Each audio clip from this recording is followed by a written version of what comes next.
Good afternoon. I'd like to start by saying that the President and all of us at the White House were thrilled to see Congressman Scalise back on the House floor today. Our thoughts and prayers have been with him and his family for many weeks now, and will continue to root for him as he works toward a full recovery. Today, the President is actively engaged in monitoring the recovery efforts in Puerto Rico. This morning, he received an update from FEMA Administrator Brock Long. Administrator Long has also briefed members of the Senate this morning and members of the House this afternoon. The full weight of the United States government is engaged to ensure that food, water, health care, and other life-saving resources are making it to the people in need. At the request of the governor, who is doing a terrific job, the President waived the Jones Act. This will ensure that ample resources are making it to the island, but we will continue to focus on the challenge of distributing those resources. The island setting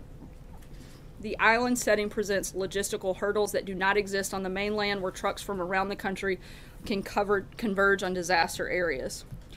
10,000 federal government relief workers are there, including 7,200 troops, are now on the island and working tirelessly to get people what they need.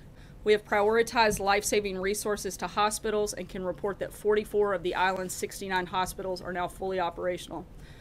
The Army Corps of Engineers is spearheading a massive mobilization to restore power, and this began with providing the diesel fuel necessary for sustainable emergency power generation.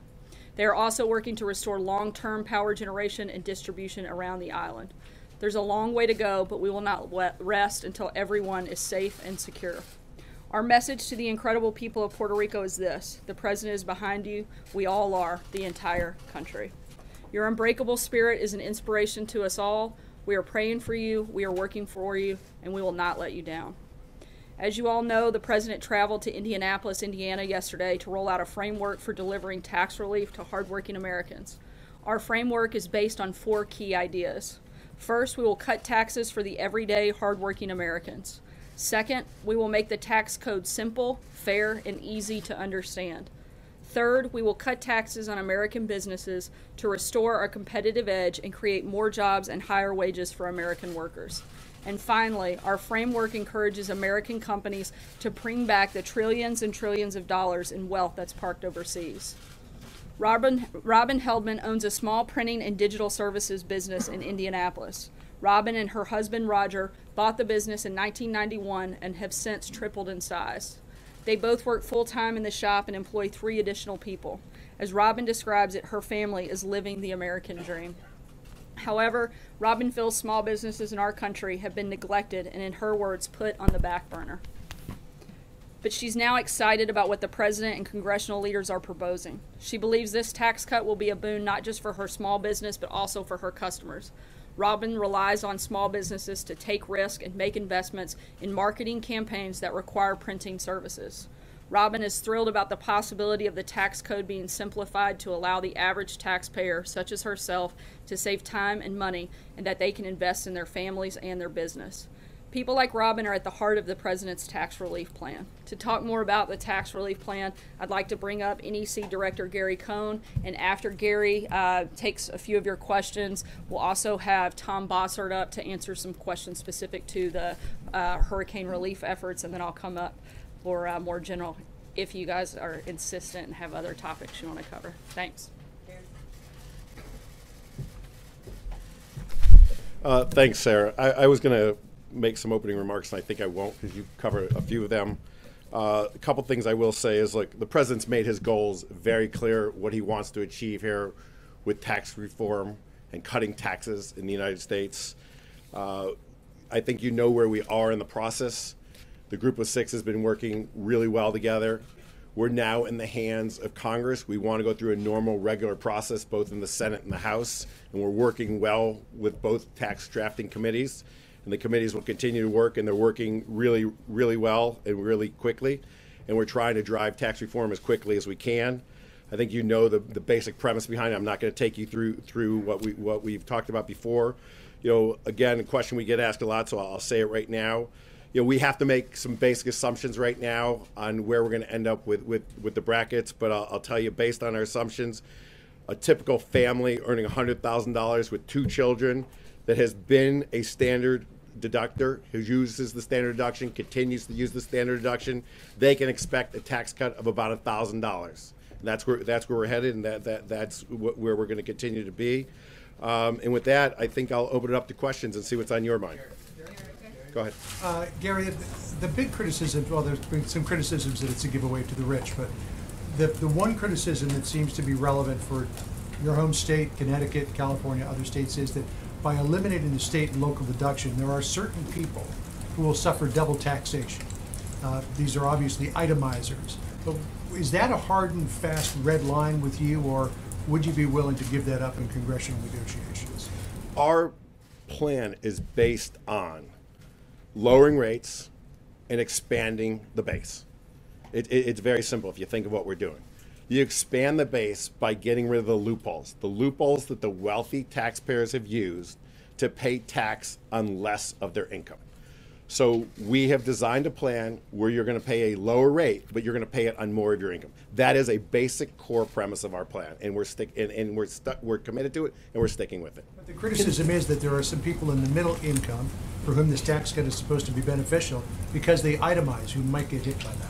So just to remind everyone in here, 25% of American families today itemize. That's it. 75% of American families do not itemize. So when you're talking about itemizers, you're talking about 25% of the population. We also have many things that we're doing in the tax plan to help out American families. We're lowering tax rates. We're going from 7 rates to 3 rates. We're expanding the 0 rate up to $24,000 for that family. First $24,000 of income, they will pay 0 on. We're lowering the 15% rate down to 12%. So the next rate will be 12%. We're doing things to help that family. We're expanding the parameters for child care greatly. We're really going to move the upper bound to who's eligible for child care up to a substantially higher income level. So that family may be eligible for more and more credit. You have to look at this plan in its entirety. The one thing I would beg you all to do is don't look at any one piece. Look at the plan in its entirety. That's how we're looking at tax reform. We're looking at it in its entirety. Yeah. Follow up on what John was asking, the standardized deduction versus itemizing. There are people who think that if you dissuade people from itemizing, that you're going to suppress the real estate market, that people won't be interested in buying homes because they won't need to use itemized deductions. Can you address their concerns? First of all, we're protecting the mortgage interest deduction. And second of all, look, the home builders today came out in favor of our tax plan. The number one reason why people buy homes is they're excited and optimistic about the economy. They have a job today. They feel confident they're going to have a job tomorrow, and their kids are going to get a job, and their spouse has a job. They feel like there's upward wage pressure. They feel like there's mobility in their job, and they feel good about the economy. That's when people go out and buy homes. We've not been in that situation in America for the last decade. We have to get America back to a place where people feel excited and exuberant about the economy. When they do that, they'll go out and spend money. They'll buy homes. People don't buy homes because of the mortgage deduction. Again, 75% of families don't use itemized deductions. Yeah, right. How are you going to ensure that wealthy taxpayers don't abuse the lower pass-through rate in the plan? So it's a great question. We have spent enormous amount of time on the anti-abuse language for pass-throughs. The last thing we want to see is wealthy individuals or wealthy groups or families move their tax rate down from the 35% rate to a 25% rate. We are spending time on that. The tax writers at both the House and the Senate are acutely aware of this issue. We've got language on it. You will be seeing the language as we deliver more of the details. Today, though, on how No, what the specific is we're acutely aware of that. Guys like myself should not be allowed to put their assets into a partnership and reduce our tax liability by 10%. Yeah. Just 2 things about one thing that you said this morning and something the president said yesterday. You said that you couldn't guarantee necessarily that no middle-class taxpayers would actually pay more taxes under this plan, and because of the details that you were talking about just before, that is a real possibility.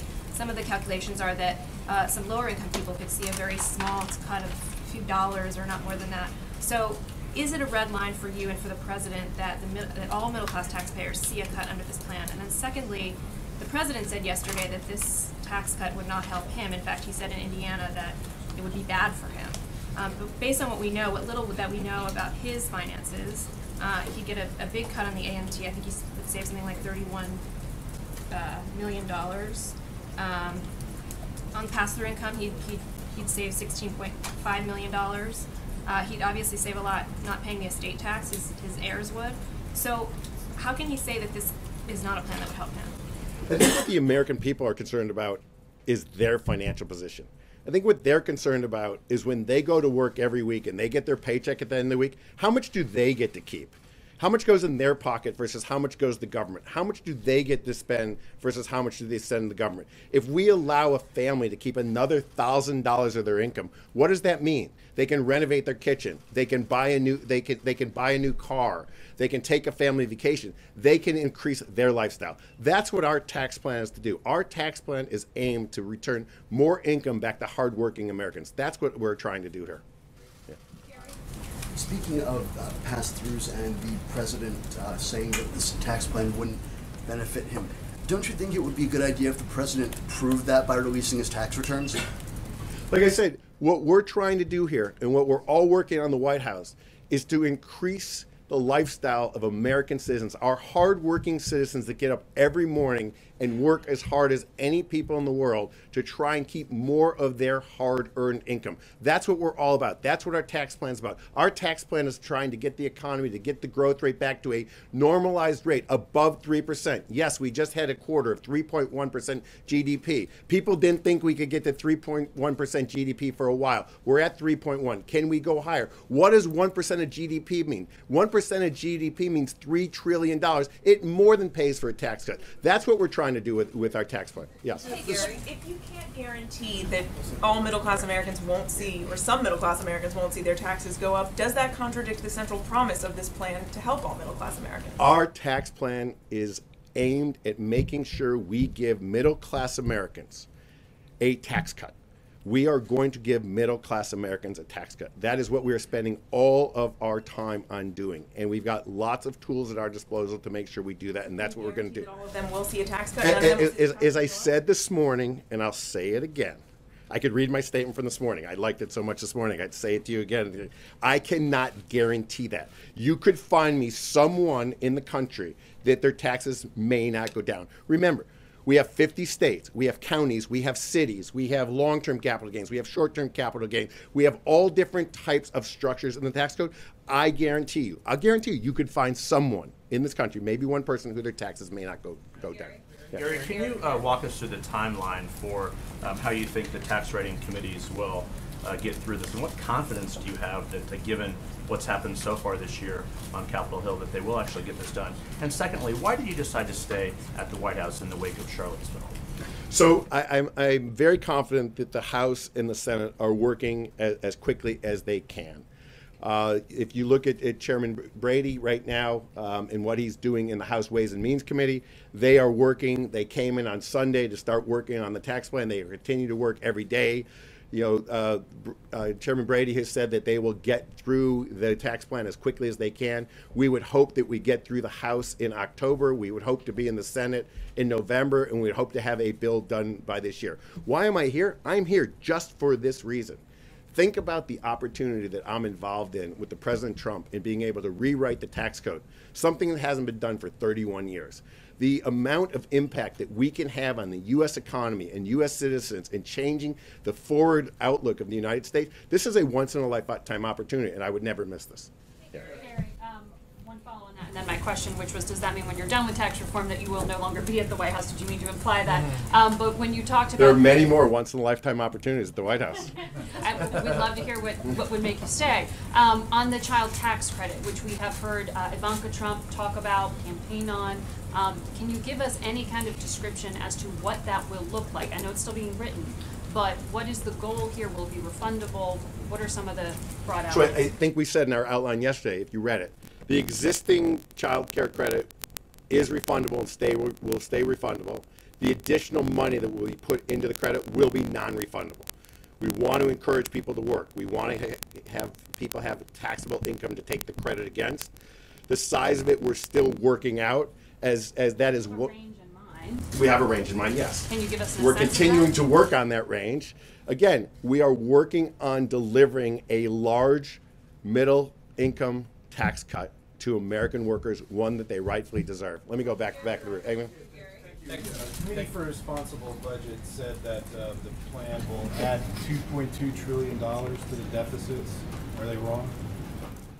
We think they're wrong, but we think they're wrong because the way they score. But let's not argue if they're right or wrong. Let's not argue that. We firmly believe that this tax plan will have a dramatic impact on economic growth. We know that 1% change in GDP will add $3 trillion back. So if they're right, we're only going to pay down $800 billion of the deficit. I'll live with $800 billion pay down. Amen? Thank you, Gary. Thank you, Gary. Thank you, Gary. I appreciate the opportunity. On the corporate side, your critics say that on the repatriation of overseas assets, that history would show that companies don't always use those assets when they're repatriated to invest in manufacturing and jobs and the things that you guys are talking about. They do share buybacks and other financial engineering. How can you guarantee that that won't happen this time? So look, we've heard that numerous times. If that's our worst case scenario, that companies repatriate their money and they use it for share buybacks and dividends, what happens? They buy back shares, they issue dividends. They pay the repatriation tax, we get another 20% tax on capital gains or dividends, and then the people that get that money back do what? They reinvest it back in the economy, in new investments, in new capital. We're putting some very enticing rules into the system that will entice people to invest capital for the next 5 years. We're giving people a 5-year write-off that they can instantly expense. So look, if that happens, that's fine. We know that that money will get invested right back in the economy and drive jobs, drive economic growth, drive wages, and drive prosperity. Right over here. Thank you, Gary. You've been asked a question twice and you didn't answer. I'd like to get you to answer this because I get your messaging on the middle class. You've made that very clear. But this tax plan as it stands now appears that it will benefit the president and his family. Why not just be candid about that? Look, I've told you it will benefit the middle class. I think that's what American taxpayers care about, what they take home. They care about what they have to spend. That's what they care about. That's what I care about. I care about what I pay in tax. I bet you care about what you pay in tax. The president's message is here too, and he's saying he won't benefit, yet it appears as though the way this is put together, he actually will. And it gets to the idea of wealthy Americans around this country, which people do care about. So can you just speak to that? Let me take you through the components that you're all obsessed upon for a minute. Now, Sarah's going to yell at me because I'm taking too long here. So you all talk about the death tax, and that being a great benefit. The two biggest drivers for repeal of the death tax are the NFIB and the Farm Bureau. That's small businesses and farms. Those are the two organizations that spend the most time lobbying on the repeal of the death tax. Death tax has the biggest effect on them, small businesses and farms. Wealthy Americans do a lot of estate planning. They can use trust. They can use all types of things that are legal within the tax code to make sure they don't pay death tax. On the AMT, I'm not going to get into deep calculations on AMT, but at a broad brush level, when you do the AMT, once you get rid of the deductions of state and local taxes, that's the biggest add back in AMT. AMT becomes irrelevant once you get rid of the deduction of state and local taxes. So all the things that you're trying to pull at, you're not looking at the plan in its entirety. They don't make sense once we redo the plan and once we simplify. Yes. Gary. You're welcome. Who, April? Gary. Yes, you. Yeah. Just as a follow-up question on that, in your penultimate appearance of this group, you said that I cited to you the worry of groups such as Jim Martin and the 60-plus Seniors Association that you were going to drag out repeal of the death tax, that it wouldn't be immediate, and you said at the time it was immediate.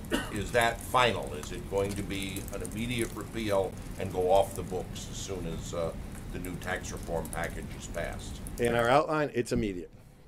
It's immediate. And the same with the alternative minimum tax? It's immediate. Everything's immediate. The only thing that phases out is the 5-year expensing, is a 5-year expensing. Yes. Last one, guys.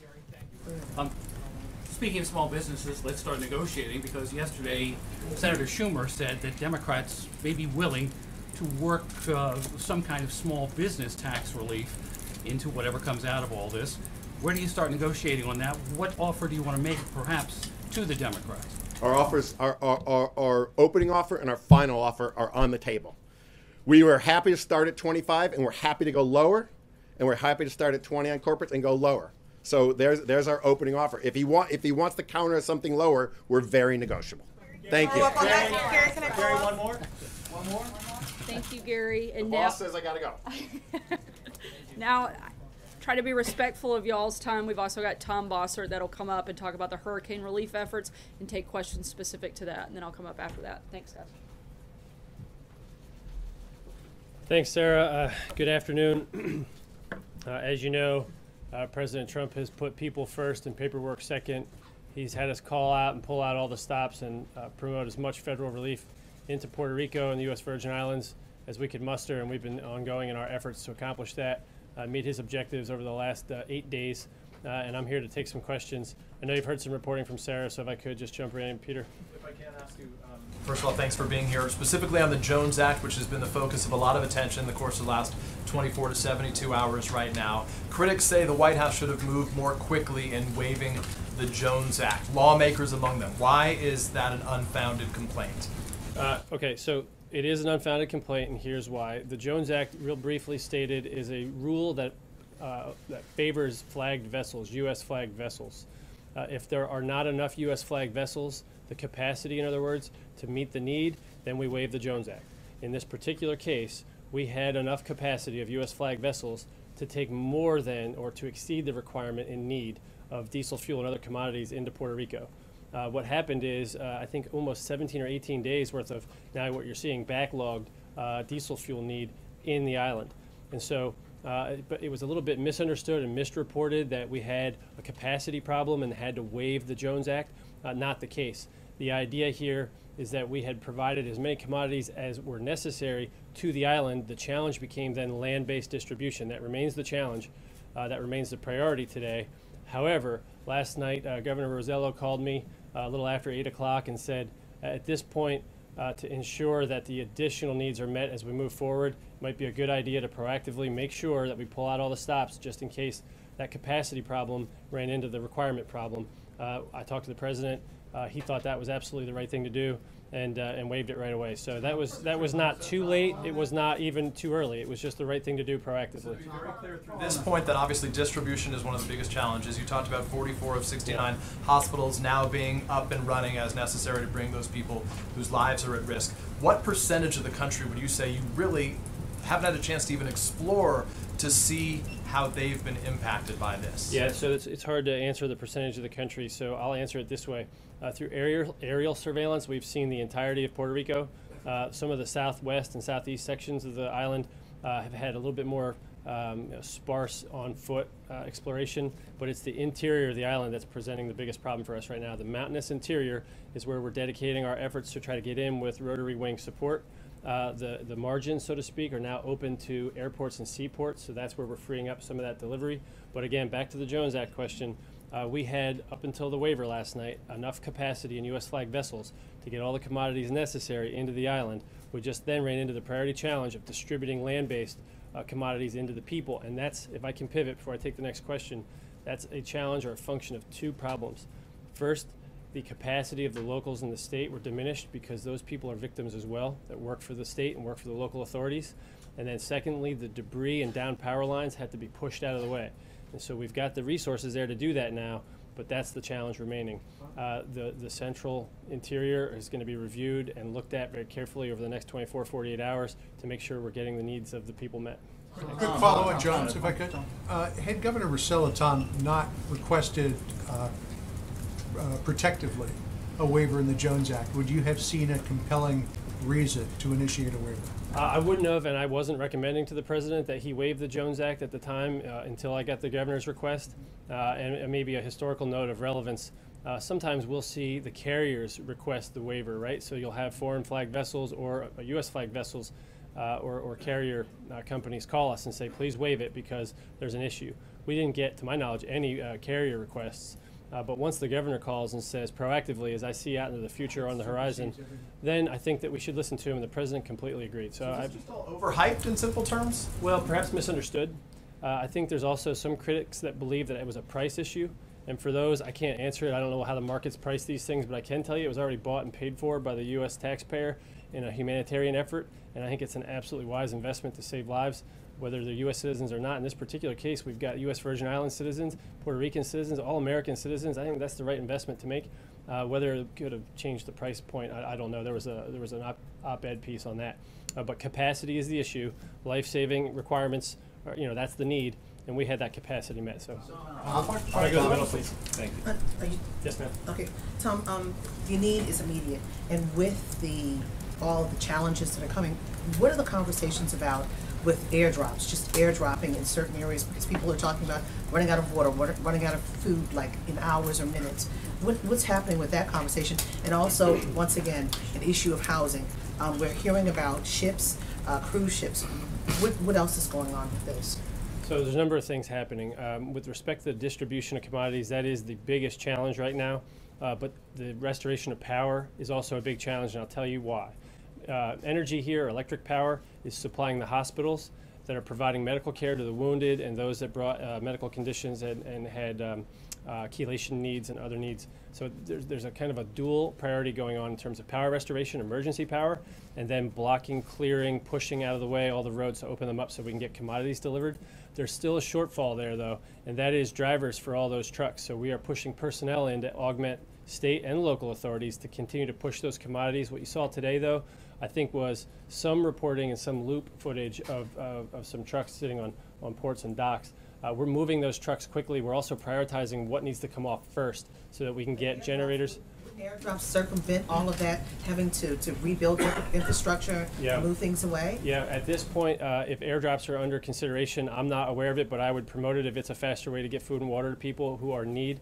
We now have a one-star general, General Kim, in place, who's in charge of all ground force operations to make sure there's one person in charge of marshaling all those efforts. And if he recommends airdrop, then I think we airdrop. Sir? I've got a text here from a volunteer who has boots on the ground, and he says that they need helicopters to evacuate people from remote areas of the island. And he says there are people burying their family members in front yards. Communication is badly needed, and they look at apocalyptic conditions between 48 and 72 hours. There's a little bit of disconnect from what I'm hearing here and what they're telling me there. Can you explain the difference? Yeah, no, there's no disconnect. If that's accurate, then it needs to be addressed and remediated immediately. So what I want to do here is be careful not to micromanage it from here. That's the mistake you've seen in the past. I'm confident anyway, that we've got enough resources marshaled and deployed forward to make those decisions under the right command and leadership structure. What we've done, and as I've explained in the past, is we've had to augment and change our business model in the field. We did that last Thursday in earnest. You saw the effects of it over the weekend.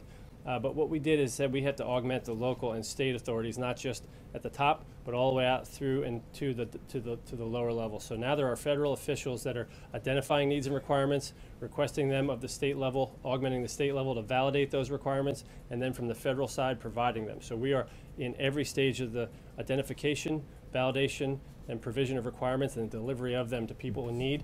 And a couple of things here. First, people seeing 24 and 48-hour horizon problems where they're saying, I don't see enough food and water coming.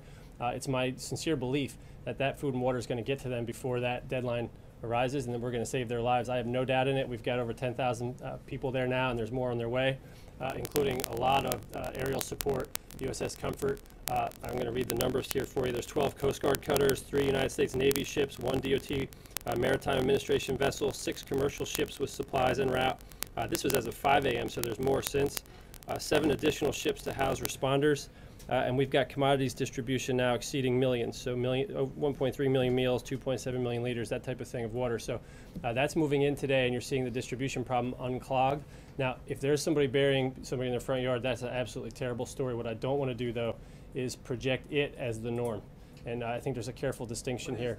Right now, we've seen 16 fatalities confirmed from the state authorities. No fatalities acceptable.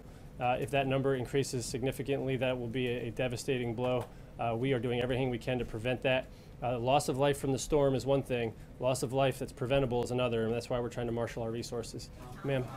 Senator Rubio, who just got back from the island, says there are significant logistical concerns with the administration's response. He says there's no clear command, control, and communication between local and federal agencies, and he says this requires a response led by DOD. Is that option on the table here? Sure, it's already been undertaken. So I was with the senator briefly on Monday in Puerto Rico, and I think what he's identifying there is something that we already had in place a solution for. So he's identifying a traditional problem between municipal and state government authorities. Normally FEMA and the federal government would provide aid to the governor, to the state, and then they would work it out with the local authorities. What we've identified here as of last Thursday, and you saw it implemented over the weekend, was a lack of capacity coupled with this insular, several 100-mile away, divided by an ocean island problem. And so what we've done is provided federal authorities, largely guys in green, right, Title 10 and Title 32 forces, but also FEMA emergency managers, to stand next to each of those municipality leaders, whether they're mayors or local authority figures like the Water Authority or Electric Authority leaders, and they're being augmented by federal forces. So we've addressed those challenges in communicating between local and state authorities by augmenting them with federal staff. That's something that wasn't necessarily apparent to the senator as he got there. He identified a problem, but it was a problem already being fixed, and it's one that he probably wasn't able to see at the municipal level for two reasons. One, he didn't get out there to them. Neither of us could make it out to the municipal levels when we visited on Monday. And two, there was a communications problem of grave import that persists to this day. And that communications problem is tied to the electric power restoration problem. So if I could, before I take the next question, let me explain why and how the power restoration process is unfolding. What we decided to do is take the action of putting the United States Army Corps of Engineers in charge of power restoration on the island. So to your question about whether the military is in charge, it depends on the mission and function. They're in charge of a lot, but not everything. The people of Puerto Rico are strong, competent, and where they're not diminished in capacity, they're in charge, and that's the best way to handle things.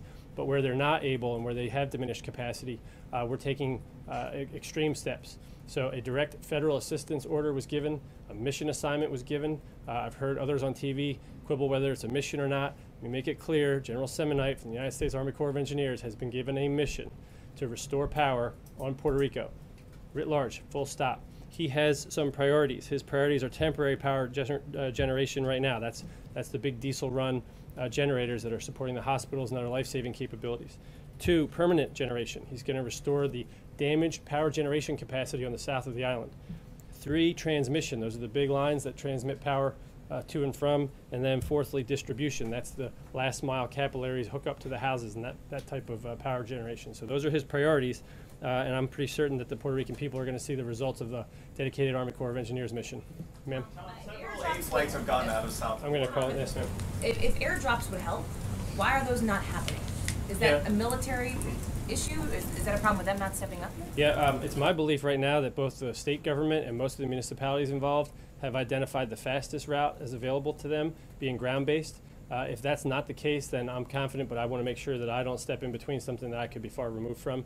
If the ground force commander down there has identified an airdrop mission as faster and more productive, then I endorse it from here. I certainly wouldn't question his judgment, but it was my reporting understanding earlier today that they identified the fastest delivery methodology to be through ground-based means by clearing first and delivering second, and that we needed drivers and we're augmenting them, and they needed security forces, and we've applied those. There's a security force plan now laid down for each of the drivers so that they can feel safe.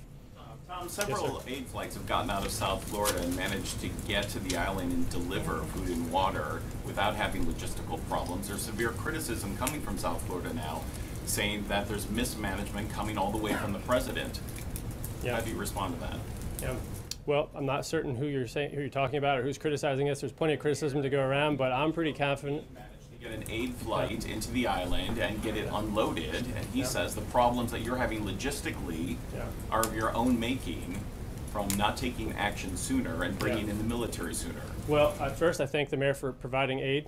Second, the mayor's just dead wrong in this case, and I would challenge him to go down and get a better understanding first before rendering that verdict on what we've done, what we have been doing, and how blown away you're going to be when you see the full totality of the picture. So I'm certain that the mayor's had some positive experiences. I wouldn't be critical of him personally, but he's probably, just like with the Jones Act criticism that he rendered, just not yet informed on the facts. So thanks for that question.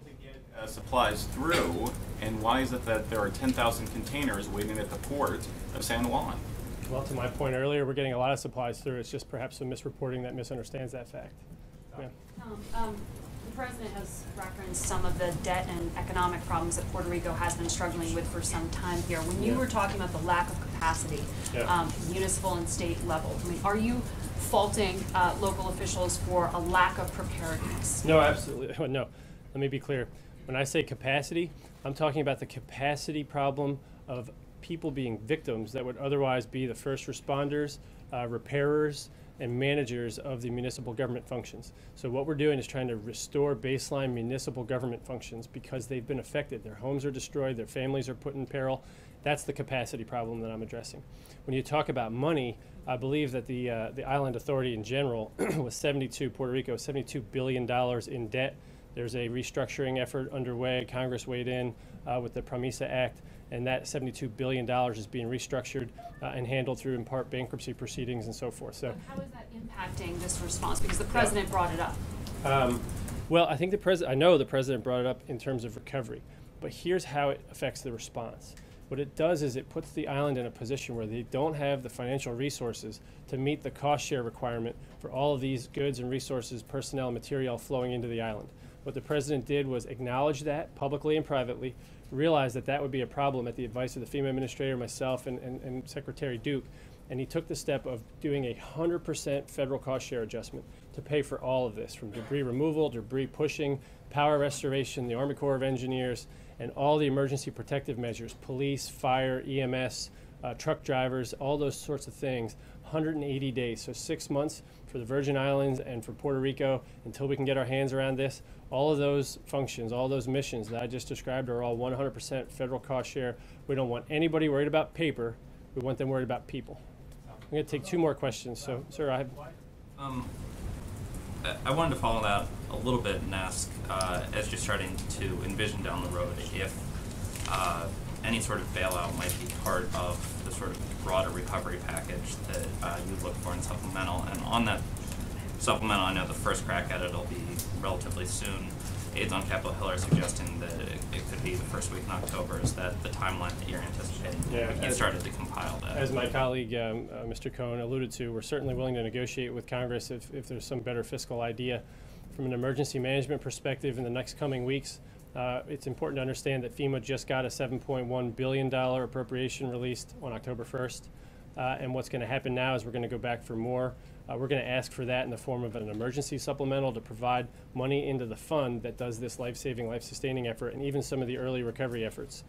Whether we have to address or should address at that point their existing $72 billion worth of debt and how it's been restructured is something that I'll have to take my lead from the economists on and from some of the budget hawks. But I think that the best idea here for us would be to focus on PROMESA and PRASA, the Electric Power Authority and the Water Authority. Those are the 2 concerning elements where they're going to have to be rebuilt. They're going to have to be rebuilt under proper management, and they're going to have to be rebuilt under proper rebuilding codes and standards to make sure that they can withstand a future hurricane and that we don't just go back to sticks and wires in the future. So we're going to put federal money into this. We should do it wisely and prudently. I've said that from this podium here before. President Trump believes in that seriously.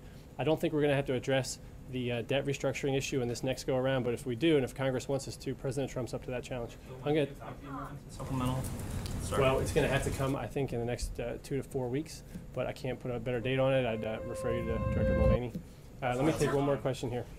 I'm not sure if I still understand. Why has it taken 8 days to get a 3-star general on the ground to start organizing this? We know the island situation, et cetera, but why 8 days?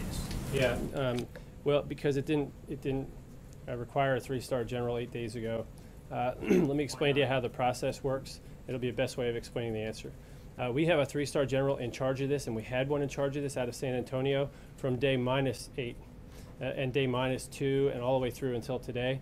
We forward deployed a 1-star general, a brigadier general, to take care of ground force command once we realized the problem of logistics distribution had outstripped the capacity of the affected municipal governments.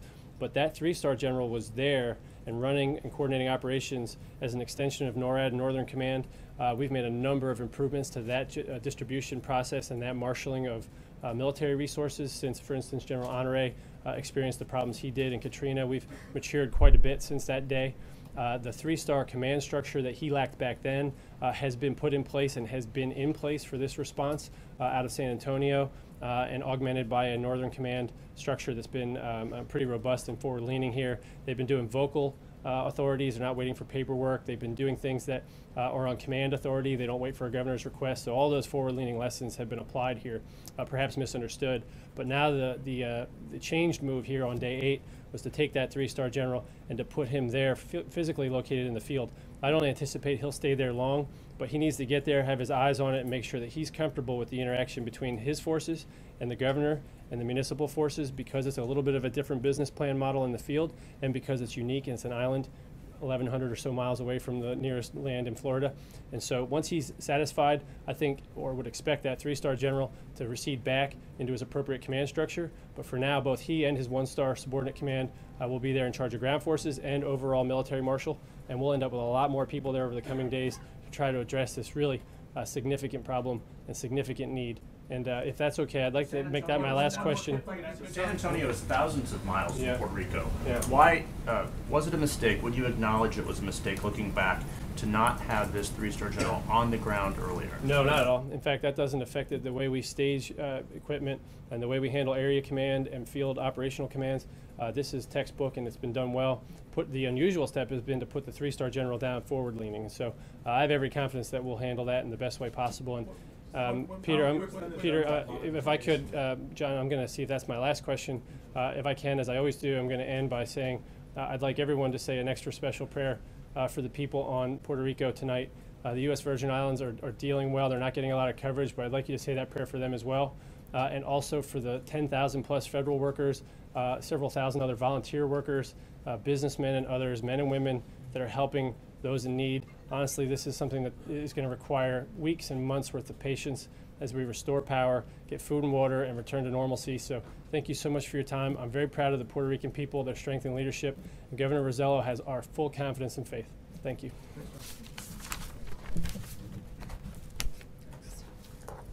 Thank you, Tom. We're running kind of long today, so I'll jump straight into questions, and we'll try to take a few before we have to cut off for the day. Steve? Has the president looked any further into Tom Price's use of a private plane, and is he taking any steps to crack down on this practice? Look, as the president said yesterday, he's not thrilled, certainly not happy with the actions. We're definitely looking at the issue. They're conducting both an internal and an IG full review. But to be clear, also, the White House does not have a role on the front end of approving private charter flights at the agencies, and that's something that we're certainly looking into from this point forward, and have asked a halt be put, particularly at HHS, on any private charter flights moving forward until those reviews are completed. Sure. Does Secretary Price expect to keep his job in this administration? I think the president's addressed this yesterday. We're going through this process. We're going to conduct a full review, and we'll see what happens. Justin. Can I ask two things? The first, the president has 6 times over the last couple of days said that a senator is in the hospital. I think that's a reference to Senator Cochran, who's not in the hospital. And the reason that this is a relevant question is that the president said that they have the votes for the health care bill to pass. So can you tell us what senator he's referring to, and if it is Senator Cochran, why, if the votes exist, the Senate isn't voting on that now? Look, our understanding is that the senator was physically unable to be here this week to actually participate in a vote.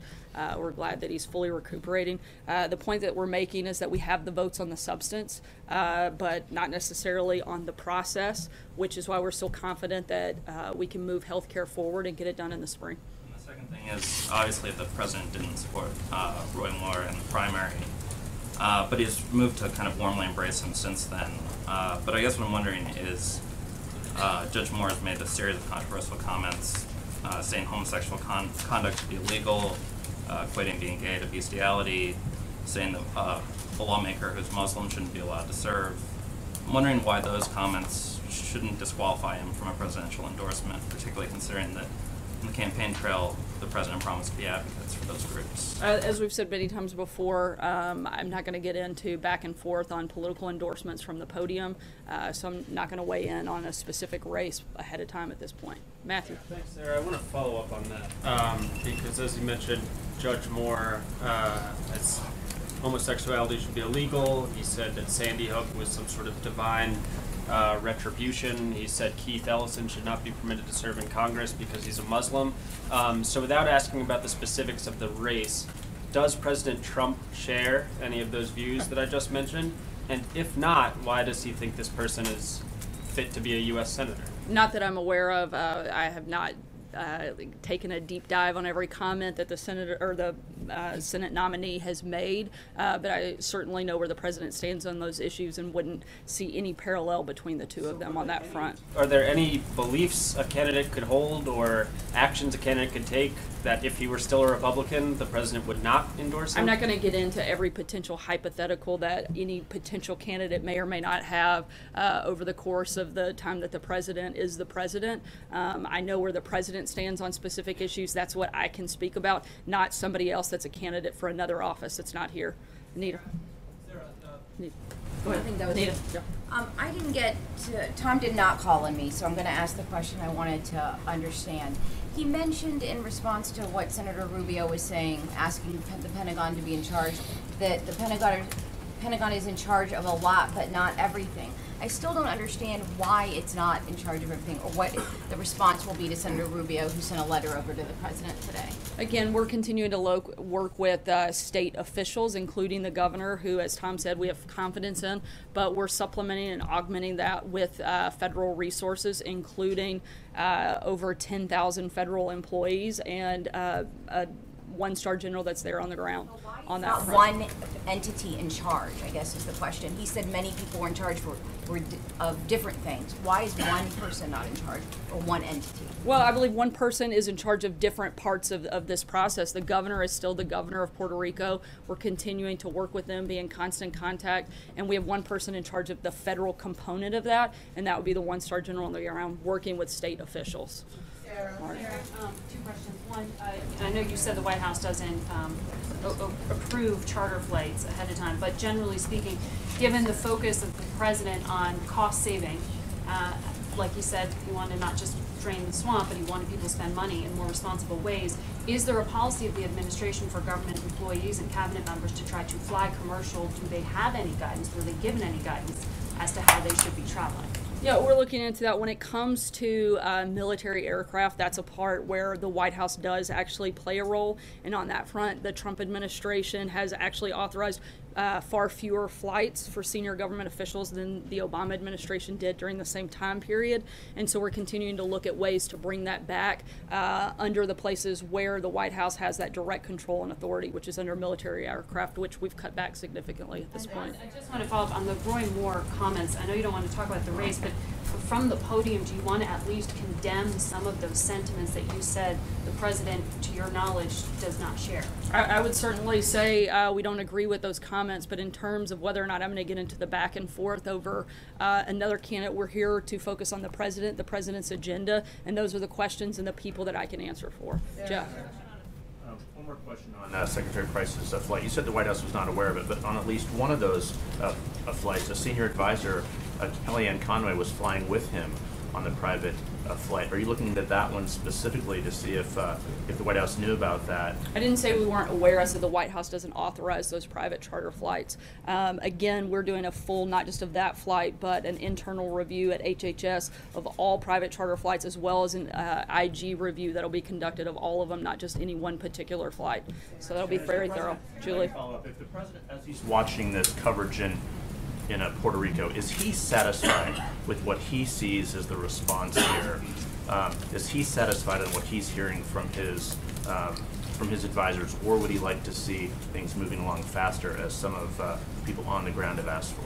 The president wants to continue to do everything we can to protect the safety and security of the people, both at the U.S. Virgin Islands and Puerto Rico. We're continuing to do that, as Tom spoke very in depth about that process and what it looks like. That's our focus. That's what we're going to be continuing to do. People first, paperwork second. The president has empowered all of his agencies to go forward with that mindset, and that's what we're going to continue to do. Julie? I saw that Secretary Price was here today for an event with the First Lady. Did the President have the chance to sit down and talk with him about this issue of his private jet use, or has he had a one-on-one conversation with the Secretary about that? And when you said that the White House has ordered a halt on all of these flights, is that administration-wide, White House people, every agency? You said particularly with regard to HHS? That's specific to HHS. I don't know that they spoke today, but I know they have spoken about this issue previously. I don't believe the president saw the secretary at any point today, though. So then following up on that, does the president believe, or does anyone at the White House think that there has been a tone set at the top here that has allowed cabinet members to feel empowered to be able to take private jet flights when they're going on official travel? I mean, we now have the HHS Secretary, the EPA Administrator, the Treasury Secretary took a flight on a private jet and an itinerary that's widely available commercially. Is there something that the President has said or done to set this tone that this is okay? And what is not at all? And I think the President's been clear about what his position is by stating very clearly that he is not thrilled with the airplane use at this point. Catherine. Two things. One, I just want to make sure I understand the extent of the review process here into Price and others. You said there's an IG review, there's an HHS review. Is there a White House component? And is Price being looked at, or is anyone who's been accused of?